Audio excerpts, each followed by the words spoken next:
The Trump administration is planning a massive increase to the capacity of federal immigration jails across the country, which advocates and lawyers say foretells the continued ramping up anti-immigrant actions in the United States. Notices published in recent weeks to a federal contracting website ask for the identification of privately run jail sites to boost current jail capacity by 4,000 inmates in 5 areas of the U.S., including Chicago, Detroit, Salt Lake City, St. Paul, and southern Texas. A public announcement did not accompany those notices. Those notices are consistent with Donald Trump's promise on the 2016 campaign trail to crack down on illegal immigration, and consistent with Mr. Trump's escalated efforts since he took office to arrest illegal immigrants in America. In the first 9 months of his presidency, ICE arrested 97,482 people it suspected of being in the U.S. illegally, marking a 43% increase over the same period a year before. That includes the arrest of 28,011 immigrants who did not have a criminal record, marking a 179% increase in arrests targeting a population even though their criminal history showed they did not necessarily pose a risk.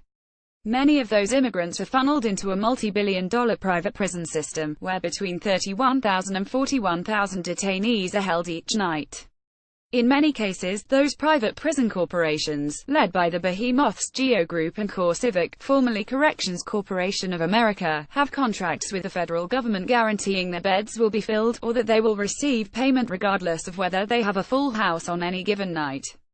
An ICE official told The Independent that the notices serve to conduct market research in order to determine potential facilities that might be considered. No contract will directly result from the notices, the official said, though they noted that the budget for 2018 would support an average daily detainee population of 48,000. Christina Parker, the communications director for the immigrant advocacy group Grassroots Leadership in Austin, Texas, says that the trend toward non-criminal detentions are troubling. ICE agents are targeting people in the streets and at their homes, instead of targeting people during workplace raids like the Bush administration did, or targeting people through a co-opting of the justice system, as the Obama administration did. There's this feeling of ICE being unleashed on the immigrant population, Ms. Parker told The Independent. The raids they did here in Austin were mostly done at people's homes, and in the streets. To me, that shows an intentional terrorizing in the community. The locations of the most recent notices show that the Trump administration plans on maintaining its expanded category for deportation, and could show that the agency is preparing to maintain its access to infrastructure to finalize deportations.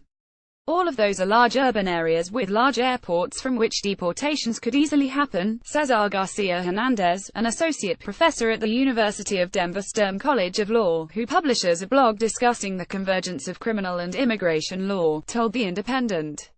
It means that they're actively thinking about how they will actually remove individuals, and just how they will detain people, but actively planning for the removal process itself. Mr. Hernandez says that adding more beds to the detention capacity will only mean harsher immigration crackdowns, and will leave families in tatters. The more detention capacity that ICE has, the harsher the immigration enforcement activities become, he said, noting that detention is particularly difficult for immigrant populations.